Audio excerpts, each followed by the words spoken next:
pass distinction.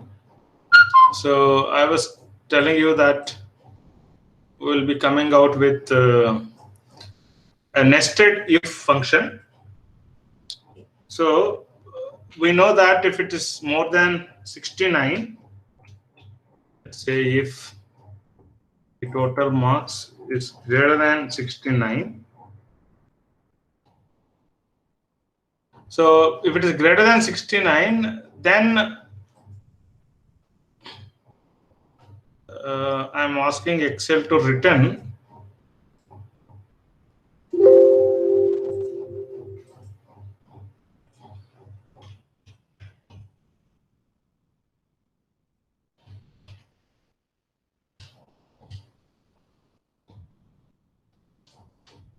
so I'm asking Excel to return this pass distinction W10. See, I could have actually typed pass. Oh my god, what happened? This is if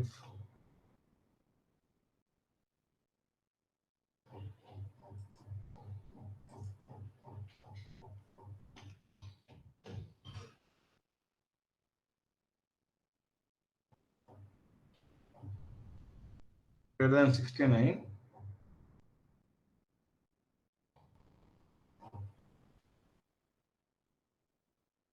So here I'm just giving W10, which is pass distinction.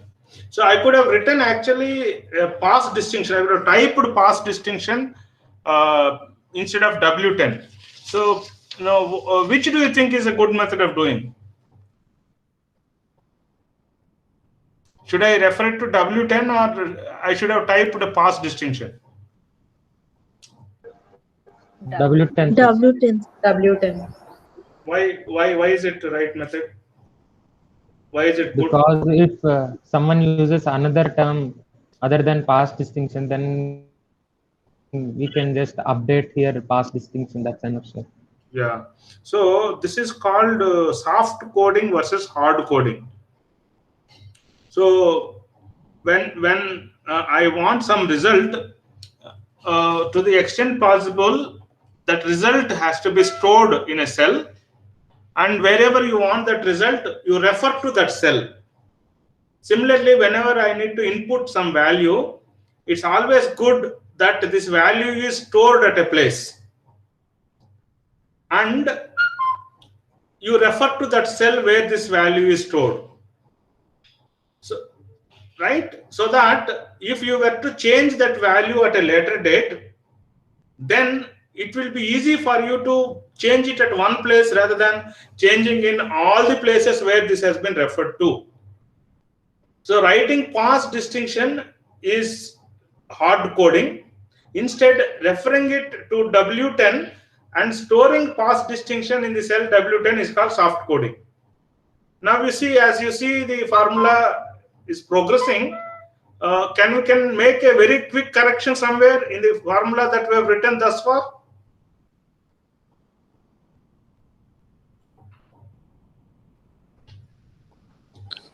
$sign.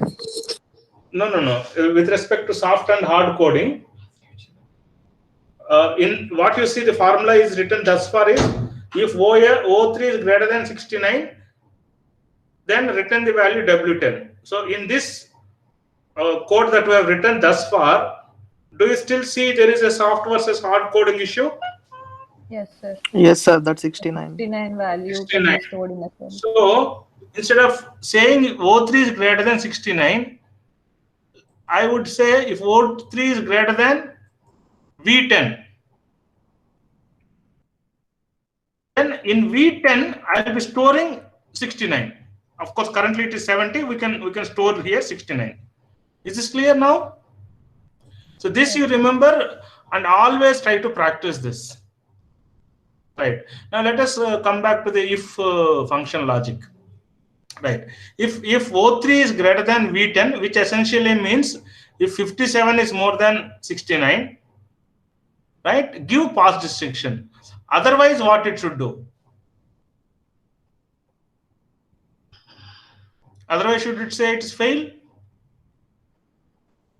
No, sir. No. Again, it should check whether it is lying in the range of. So again, it should check. So now the logic is very simple. First, check whether O3 is greater than V10.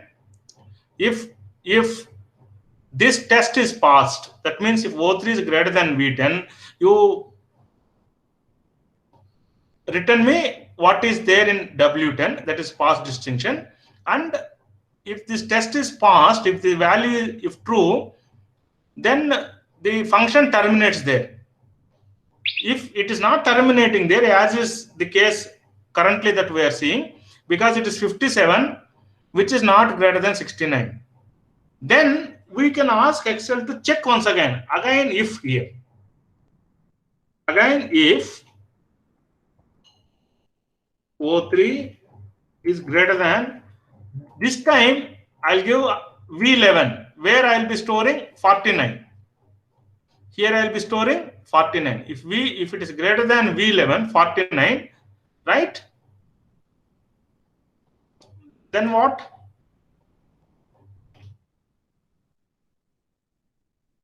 Then what? Then what it should do?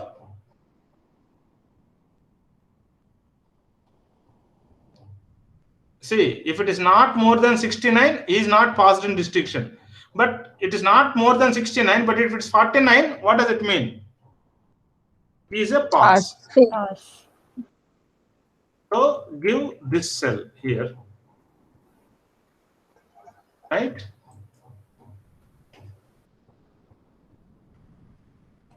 Now, otherwise fail this cell. Now you see the whole logic. You are able to understand?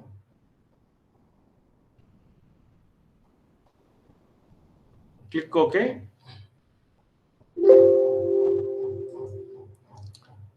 Now you see if it is 57, it is pass. Just if the same is written here, for example, instead of 57, let us say this should have been 77, then it will display pass distinction.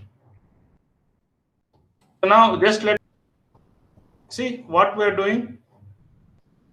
Now we are checking if O3,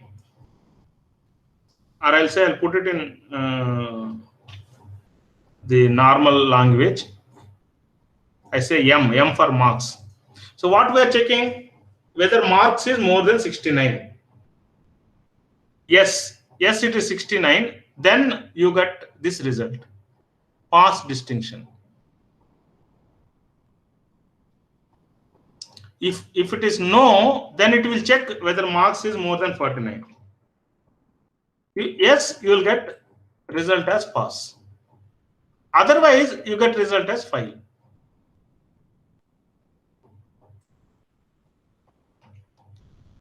You have understood this? So, Yes, sir. now let me improve this little further. Let me improve this logic little further.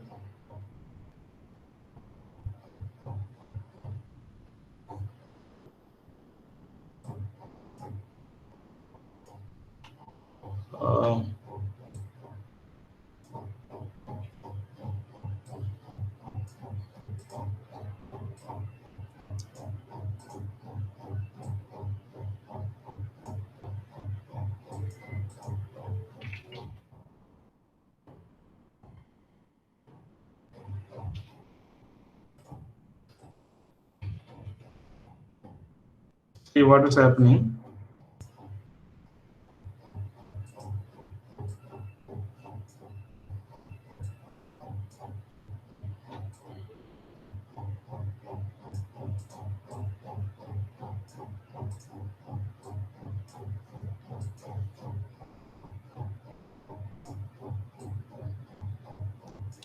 So it will give the result, and then what it does, it will terminate. The formula kind of stops here. Once if it is more than 69,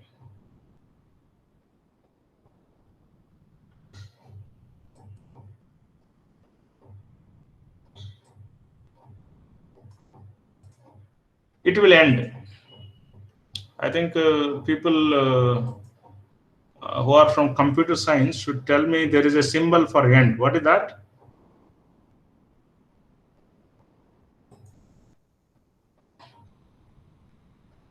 Okay, I think we will do it later. It will end, right? See, first it will check if it is more than 69. Yes, it will give the result as pass distinction. Then it will end. Otherwise, it will go to no. Then it will check again. If this time it is yes, then it will say pass distinction, and again it will end. Again the program will end.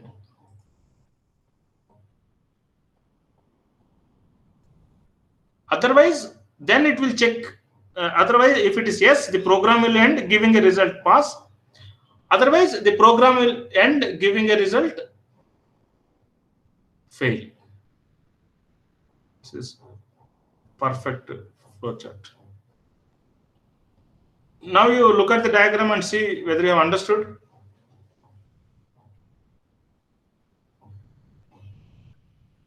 Is it clear? Yes, sir. Now, Yes, sir. now we are writing the same in the Excel code. So what we're writing is equal to if instead of marks we have O3. Where is marks stored? Marks are stored in O3. If O3 is greater than, where is 69 stored? 69 is stored here. 69. V10. This is 14. So 69 is stored in V10. So if O3 is greater than V10, then give me what is there in W10.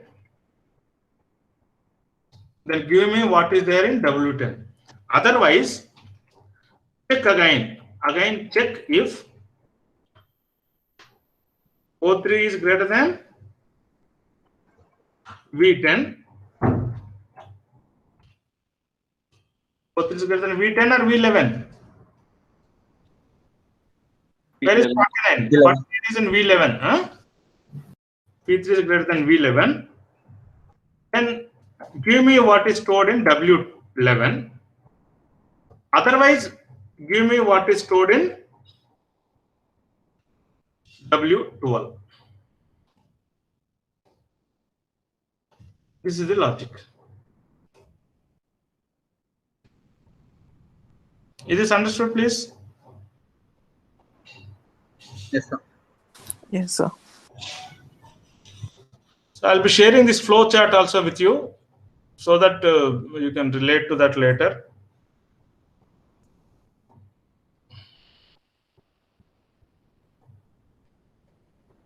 Okay. So that's what we have written here. Now the another thing is that you can actually drag this down. It's also called as copying the formula down. Like we did here, we have written here what? Formula we have written here only once. Then what we did? We have dragged it here. Actually, what is the formula we have written here? If O3 is greater than 49, then say pass, otherwise fail.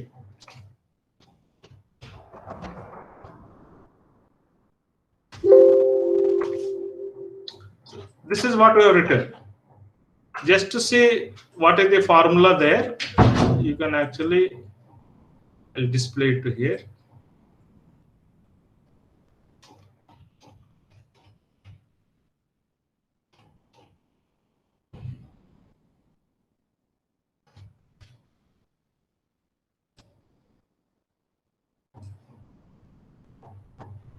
So then here formula,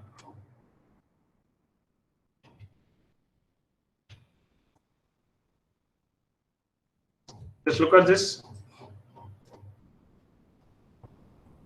right? So this is the formula that is here. and this is the formula that is here. Now what I am doing, once I've written a formula in one cell, I can actually drag this down like this.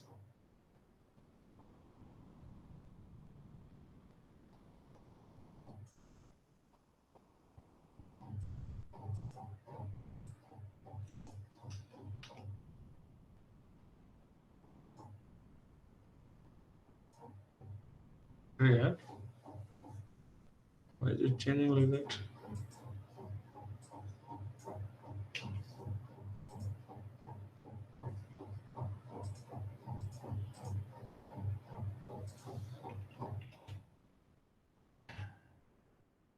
Sir, drag that first result, sir. Drag that first. Beside there is a column, no, sir. Pass. This side, sir, left side. Here. Yes, sir. Oh, That for first one you have changed the formula. Great. Good observation. So now, let me do this. Okay. So this is what is called, the Excel's artificial intelligence. So once you copy the formula down like this, it will automatically take the formula that is applicable to that particular cell.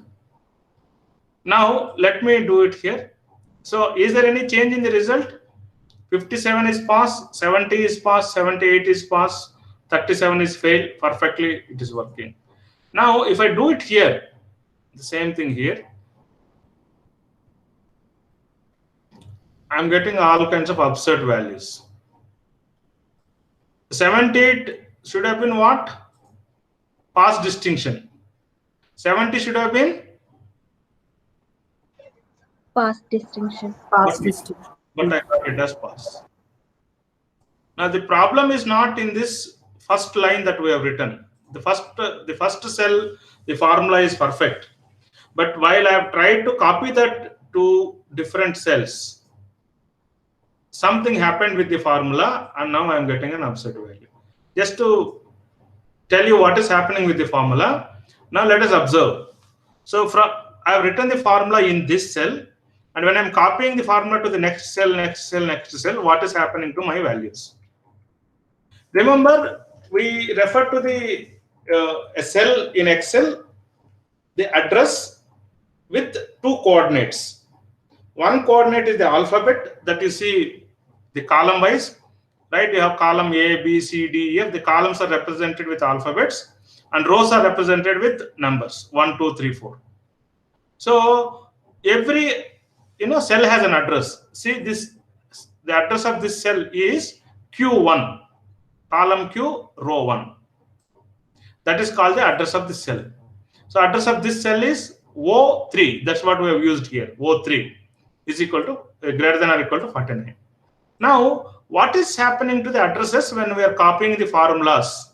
Especially, let us say, when we are copying the formula down. That means dragging it down. Remember what is happening to O3? O3 has become O4. O4 has become O5. O5 has become O6, and so on and so forth. So what is happening to the address when you drag it down? It's increasing. The number is taking an increment. The number is taking an increment. In the address alphabet and number, the alphabet is remaining same. A number is taking an increment. If I had dragged the formula, let us say like this, horizontally, then what would have happened to the formula?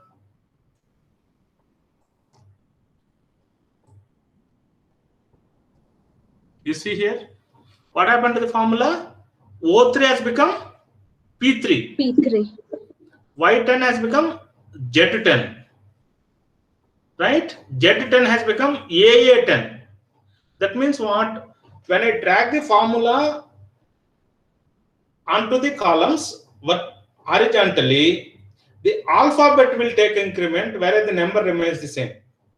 So this is the first observation that you should make. So two simple rules. If you drag the formula down, the alphabet will not change in the formula, but the number will change to the next number.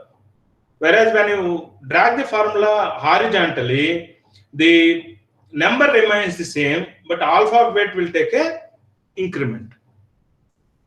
So, but why it has not happened in case of the previous case? Here, when I dragged the formula, it worked perfectly fine to me. What is the difference between this coding and this coding? In this coding, I did hard coding. 49 I have kept. So 49 is remaining as 49. I have kept pass, fail, pass and fail remain as pass and fail. But there is one change that O3 has become O4. So this O3 becoming O4 is called desirable change.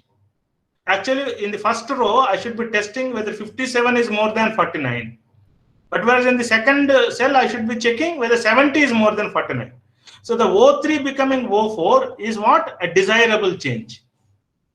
So when you drag the formula down or when you drag the formula horizontally, certain changes are desirable. So those changes you have to keep and allow Excel to change those you want to change. And those changes which are not desirable, you should control for them. Now look at this formula. When I'm dragging this down, should O3 become O4 or not? You want that or not?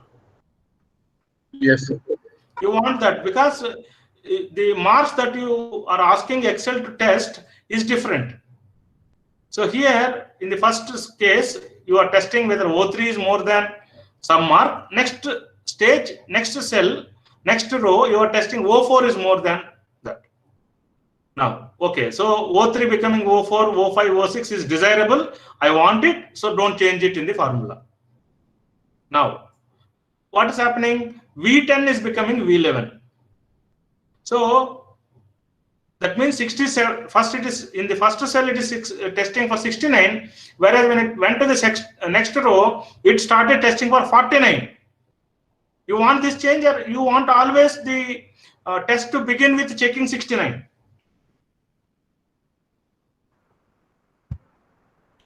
Check in with 69 only. So then what does that mean? V10 should be V10 whenever I go down. Yes or no? You should always start checking with V10. So here you will achieve this by what is called as locking of the cells. So for example, I can say $V, $10. If I put a dollar before V and a dollar before 10, then what I am doing? I am locking this cell. Now you see, if I just drag it down this time, now you see changes in the formula. Everywhere it is V10. Of course, the dollars are seen, but you can ignore them. So everywhere it is checking with 69. So likewise, you tell me, should we also lock W10?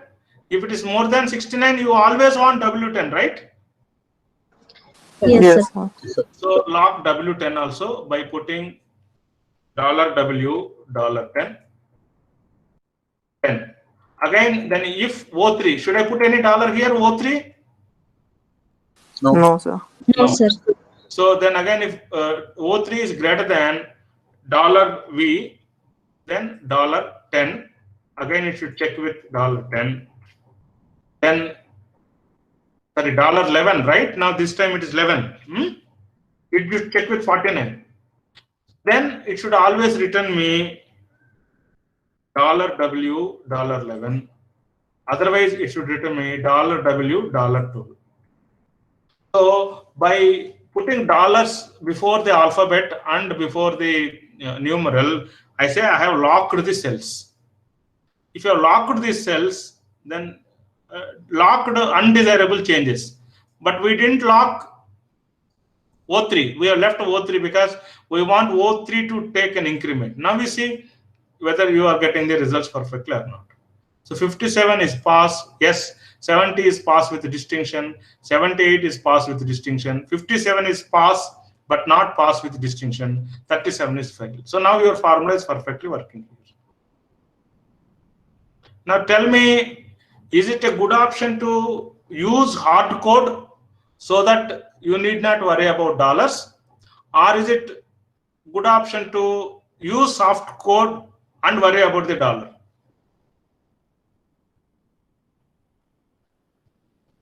So if you are using hard code, like in the previous case, there you need not use any dollars. So here we are using the hard code.